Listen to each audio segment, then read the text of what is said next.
The 1970s didn't ask for permission. It was the decade where grindhouse cinemas thrived, censorship boards panicked, and filmmakers pushed violence, sex, and taboo into uncharted territory. Studios wouldn't touch these scripts. Critics condemned them, governments banned them, theaters refused to screen them, and that only made them more infamous. These weren't polished studio thrillers. They were raw, confrontational, and designed to shock audiences out of their seats. These are the banned 70s exploitation films that were simply too brutal for theaters. The Last House on the Left, 1972. Before he became a horror icon, Wes Craven exploded onto the scene with a film so savage it was banned in multiple countries. Marketed with the infamous tagline, "To avoid fainting, keep repeating, it's only a movie." This revenge nightmare follows two teenage girls abducted and brutalized by escaped convicts. Shot on a shoestring budget with raw handheld camera work, the violence feels disturbingly real. There's no stylized choreography, no safe distance. The tonal shifts between brutality and awkward humor only made audiences more uncomfortable. Censors across the UK and parts of Europe either cut it heavily or banned it outright. Critics called it exploitation trash. But beneath the grindhouse surface lies a bleak commentary on violence and moral hypocrisy. It wasn't just shocking, it felt dangerous. And that danger is exactly why it became a cult landmark. I Spit on Your Grave, 1978. Few films from the decade sparked as much outrage as I Spit on Your Grave. Directed by Meir Zarki, the story follows a writer who retreats to a remote cabin only to endure prolonged assault before enacting brutal revenge.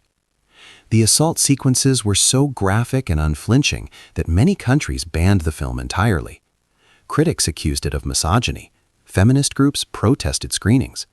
Yet supporters argued it was a revenge fantasy, exposing male violence rather than celebrating it. The final act is methodical and ruthless, refusing to offer cathartic triumph.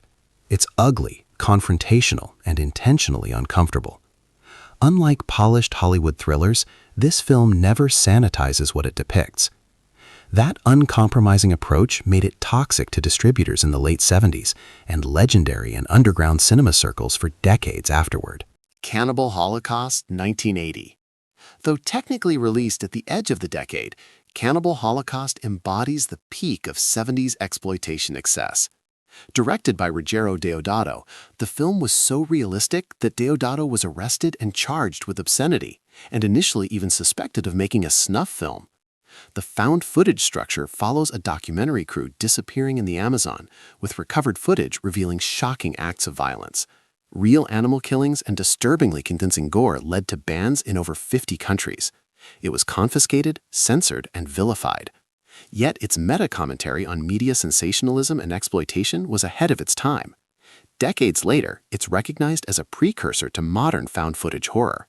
But at release, it was considered beyond acceptable limits, a film many governments tried to erase completely. The Texas Chainsaw Massacre, 1974. Tobe Hooper created a horror classic that felt almost documentary in its brutality. Shot in sweltering Texas heat on a minimal budget, the Texas Chainsaw Massacre looks grimy and chaotic. Surprisingly, much of the violence is implied rather than shown, but the raw sound design, frantic editing, and relentless tension made it feel far more graphic than it actually was. Several countries banned it outright, including the UK during the video nasty panic. Audiences fainted, critics were horrified. Yet beneath the surface carnage lies social commentary about industrial collapse and American decay. Hollywood slashers would later polish the formula. This one felt feral. Its reputation as one of the most terrifying films ever made was built not on gore alone, but on atmosphere that felt too real for comfort. Ilsa, She-Wolf of the SS, 1975. One of the most controversial entries in exploitation history, Ilsa, She-Wolf of the SS blended Nazi-exploitation with graphic violence and sexual sadism.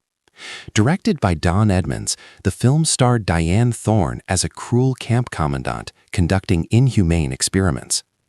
Governments banned it for both historical insensitivity and explicit content. Critics condemned it as tasteless and exploitative. Yet Grindhouse audiences turned it into a midnight phenomenon. The film exists purely to provoke, pushing boundaries of acceptable depiction. It offered no moral framing, no comforting context. That audacity made it radioactive to mainstream theaters. Decades later, it remains a disturbing artifact of exploitation cinema's willingness to shock at any cost. The Hills Have Eyes, 1977. Wes Craven returned to controversy with The Hills Have Eyes, pitting a suburban family against a clan of desert-dwelling cannibals. The film taps into raw fears of societal collapse and primal survival. Shot in harsh desert landscapes, the setting feels isolating and merciless. The violence is sudden and unpolished, designed to shock rather than entertain. Though not banned everywhere, it faced heavy censorship and moral backlash upon release. Critics debated whether it was social satire or simple exploitation. Craven insisted it reflected the violence inherent in civilization itself. That moral ambiguity made distributors nervous. Unlike slick studio horror, this film felt grimy and unpredictable. Its confrontational tone cemented its status as Grindhouse legend, a film too savage for mainstream comfort at the time. The Driller Killer, 1979. Directed by and starring Abel Ferrara, The Driller Killer dives into psychological breakdown amid New York's decaying art scene. Shot guerrilla style with a grimy aesthetic, the film follows a struggling artist who descends into madness and violence. Its explicit murder scenes earned it a place on the UK's infamous Video Nasty list, leading to bans and seizures. The marketing leaned heavily into shock value, promising relentless brutality. But beneath the surface lies a portrait of urban despair and artistic frustration. Ferrara's raw filmmaking style blurred the line between exploitation and art house provocation. It wasn't polished, it wasn't subtle, and that lack of restraint made it controversial enough to be pulled from shelves and censored for years. Solo, or The 120 Days of Sodom, 1975. Directed by Pier Paolo Pasolini, Solo is perhaps the most infamous banned film of the era. Loosely inspired by the writings of the Marquis de Sade, it depicts fascist elites subjecting victims to escalating humiliation and cruelty. Governments worldwide banned it for obscenity. Many still restrict screenings. The film is deliberately confrontational, using shocking imagery as political allegory against authoritarian power. Pasolini offered no relief, no entertainment, only bleak commentary. Its reputation for extremity often overshadows its intellectual intent. Whether viewed as art or exploitation, it remains one of the most censored films in cinema history. Its release in the mid-70s triggered outrage that continues decades later. Blood Feast, 1972. Though originally released in the 1960s, Blood Feast found renewed Grindhouse popularity in the early 70s. Directed by Herschel Gordon Lewis, often called the Godfather of Gore, the film reveled in explicit splatter effects rarely seen at the time. Authorities in several regions banned or heavily cut it due to graphic dismemberment scenes. The acting was amateurish, the plot thin, but that wasn't the point. It was designed to shock audiences with visual carnage. The film helped define the splatter subgenre and proved there was a market for extreme content. Mainstream theaters recoiled, but midnight screenings embraced it. It became a blueprint for future gore-driven exploitation. Last Cannibal World, 1977.